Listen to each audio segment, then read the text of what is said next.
Well, we spoke last night about Kashmir, and the Prime Minister really feels he has it under control. I know they speak with Pakistan, and I'm sure that they will be able to do something that will be very good.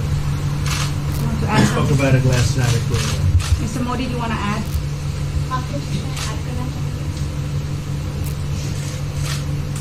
Bharat और पाकिस्तान के बीच कई bilateral issues हैं और पाकिस्तान के प्रधानमंत्री के चुनाव के बाद जब मैंने उनको टेलीफोन किया था तब मैंने उनसे कहा है कि पाकिस्तान को भी गरीबी के खिलाफ लड़ना है, भारत को भी गरीबी के खिलाफ लड़ना है, पाकिस्तान को भी अशिक्षा के खिलाफ लड़ना है, भारत को भी अशिक्षा के खिलाफ लड़ना है, पाकिस्तान को भी बीमारी के खिलाफ लड़ना है, भारत को भी बीमारी के खिलाफ लड़ना है। हम दोनों देश मिलकर के गरीबी के खिलाफ लड़ें, हमारी असुविधाओं के खिलाफ लड़ें और हम मिलकर के दोनों देश की आवाम की भलाई के लिए काम करें। ये संदेश मैंने पाकिस्तान के प्रधानमंत्री जी को भी दिया है और राष्ट्रपति ट्रंप से भी हमेशा हमारे इस बायलैटरल संबंधों के संबंध में बात होती रहती है। Between India and Pakistan, there are many bilateral issues. And after Mr. Imran Khan became the Prime Minister of Pakistan, I called him up to congratulate him, and I told him that Pakistan needs to fight poverty, India too. Pakistan needs to fight illiteracy, India too. Pakistan needs to fight disease, India too. And so together, let us join our forces to fight poverty and all the ills that are facing our two countries. Let us work together for the welfare of the people of our two countries. And this is the message that I keep giving my counterpart in Pakistan. Along with President Trump, we also keep talking about the different bilateral issues between us. Mr. Modi, would you like to have President Trump be involved in negotiating between Pakistan and India? Bharat और पाकिस्तान के सारे issues bilateral हैं और इसलिए हम दुनिया के किसी भी देश को इनके लिए कष्ट नहीं देते हैं और मुझे विश्वास है कि भारत और पाकिस्तान जो 1947 के पहले एक ही थे, हम मिलजुल करके हमारी समस्याओं पर चर्चा भी कर सकते हैं और समाधान भी कर सकते हैं। India and Pakistan have all the issues are of bilateral nature, and we do not want to give pains to any country in the world to in fact try to do anything in this, because these issues are bilateral. And I trust that before 1947, when we were one country, that even afterwards we can find solutions through discussions. Mr. President, is that offer still on the table? I'm here. I have a very good relationship with both gentlemen, and I'm here if for any reason, but I think they can do it themselves very well. They've been doing it for a long time. President, the Chinese have said today publicly that it's more low-level calls that have happened, and they're downplaying the significance of the calls the U.S. administration. I don't know what you mean by that. Low level? The vice premier is low level? I don't think so. What's in your mind, they're low level?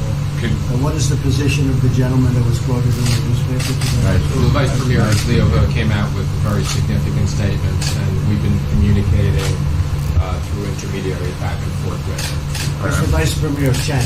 Yes, sir, I understand. That's not low level. I understand, I agree. I was just, there was a statement that the spokesman for the Foreign Ministry, for instance, said they weren't aware of the calls happening. I don't know about his There's been communication at the highest level.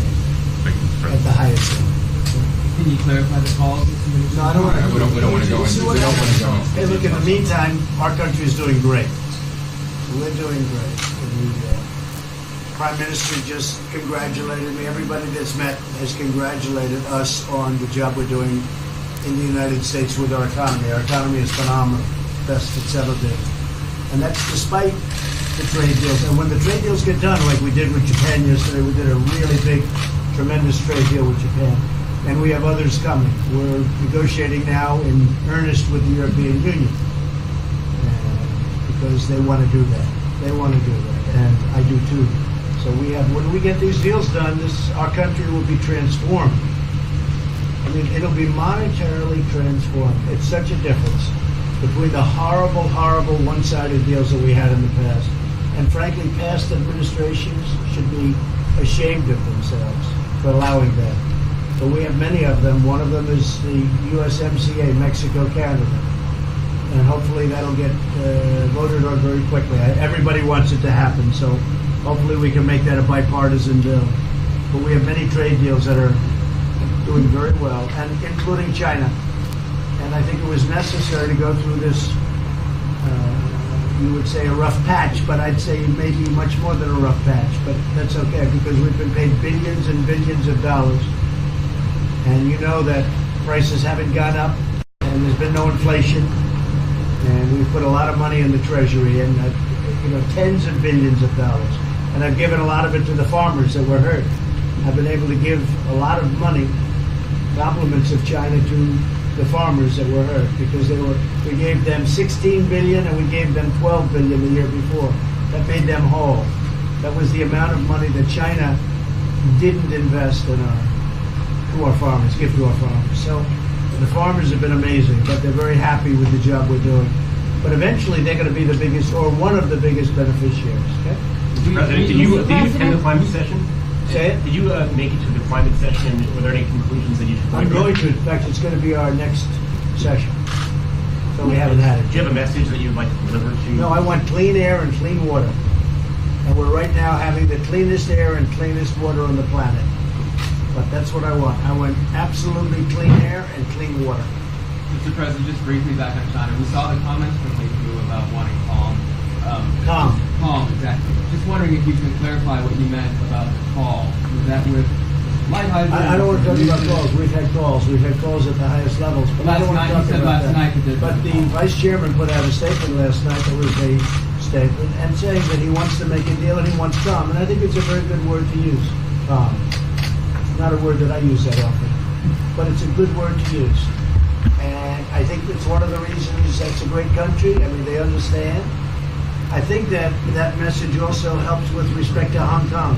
I really do. I think it makes it easier for Hong Kong to do something. And I think that President Xi will do something with Hong Kong. I really think that message is a good message with respect to what the ultimate outcome is in Hong Kong. Very, very positive message. And we appreciated it. We appreciated it. What else? Anything else? Mr. President, what are your latest thoughts on your threat on pulling out of the WTO? And if you do, can I also ask Mr. President Modi what your response to that in terms of how it will affect India's trade strategy? Well, we haven't been happy with the WTO, but now we're winning cases. We won the big Airbus cases, you know. It's a tremendous case. I mean, it's billions of dollars. That was a very recent victory, and we're winning cases now. We're being treated more fairly now in the WTO, which we appreciate. मुझे लगता है कि हम दोनों को बात कीजिए, हम दोनों बात करते रहेंगे. जब जरूरत पड़ेगी आप लोगों को जरूर जानकारी पहुंचाएंगे. He actually speaks very good English. We just don't want to talk about it. I think that you should let us discuss these things, and when we feel the need, we will communicate to you. Mr. President, Russia has just recently said they have no intention of asking to be readmitted to the G7. However, No, I wouldn't expect they'd ask, because why would he's a proud man. He's done a real job, and why would he ask? No, it's something we discussed, and it's under discussion now. No votes or anything, but I would be inclined to say yes, and so would others, and some probably wouldn't be, but it's just a discussion. No, I would think that he wouldn't do that because he's a proud man. He wouldn't ask, but if something would happen, he would be asked, and I'm sure he would say yes to that. do you have any indication from them that they would accept? No, I think it was a very good discussion. It was the initial discussion, but it was a very good discussion. But I think it would be appropriate. I think it would be good for Russia. I think it would be good for everybody. I think it would be a positive. But it's just a discussion that we had. It was a very interesting discussion and very, I think, pretty even. I think ultimately people like the idea. Mr. President, what would be your message to the American people in terms of what is your biggest achievement at this G7? Well, we've had a lot of achievements. We have an achievement with Prime Minister Modi because we're doing great trade. We're doing a lot of trade with India. That's an achievement. I think, obviously, the Japan deal is a tremendous achievement because it's one of the biggest trade deals and it affects directly our farmers. Even the fact that he's taking all of the excess corn that China didn't take, hundreds of millions of dollars worth of corn, and he's buying that. Japan is buying all of that corn at a fair price. And, that was great. So that was very important. I also think that unity is very important. We had a very good, despite you read the newspaper stories, the stories bear no resemblance to what's taking place. You saw me with Chancellor Merkel. You saw me with all of them. The relationship is great. We have 7 nations. In addition to that, we have other nations like India and others that came in. Australia came in, Scott. We have a lot of people came in. And I'll tell you that it's been total unity. What would be the area of most dissension. unity, There's been no sir? dissension. There's been no fights or arguments. There's been no anything. I mean, there's been great unity here. And honestly, the papers haven't reported how good it's been. So what would be your most common ground? Is it climate change? Is it gender equality? I think we have a lot of things, but I think really the unity, the fact that we're all getting along so well, I think is one of the big takes from this. We really have good relationships, and we're doing a lot about a lot. Okay? Just so we get our reporting right, I'm going to give it one more crack on China. When you were referring earlier to the Buddha statement, which we all saw, did you mean to say that there was also a call last night, or was there not actually a call last night? There were discussions that went back and forth, and let's just leave it at that. Last night, and before last night. Yes. With China? Last with China, and before last night. Numerous. Look, they want to get something done. I've been saying that for a long reason. And why wouldn't they? They want to get something done. They've lost millions of jobs. Their supply chains are being hurt. And once those supply chains go, you can develop new supply chains. You can't get them back into China. So China is run by really a great leader. I think he's a great leader. He wants to do something. They lost over 3 million jobs in a very short period of time. A lot of companies have left China and they're leaving China. They want to get it done. I knew that. I could have told you that without talking, but we are talking. And would you still like to see U.S. companies leave China? Depends on whether or not we make a deal. If we don't make a deal, I'd like to see them leave China. Absolutely. If we make a deal, I'd like to see them stay there and do a great job. Mr. President, on the Afghanistan peace talks, do you have an updated timeline? Are there any snags? No timeline, whatever it is. We're no rush. I mean, we're there. We're really a peacekeeping force more than anything else, frankly. And said we could win that war in a very short period of time, but I'm not looking to kill 10 million people. Okay?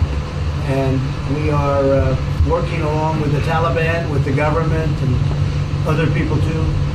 And we'll see what happens. No timeline. Thank you very much. We're going to be doing a news conference in a little while. Just one more thing. If you need one, do you need one? I don't think you need one. Always thinking. I mean, I can't imagine any other question. I just want to thank the Prime Minister. He's a great leader right here. Would you allow him to have nuclear Great weapons? election result. Would you allow him to have nuclear weapons, sir? Thank you, press. Thank you, press. Would you allow India to have Thank you, nuclear press. weapons? Thank you. Thank you, press.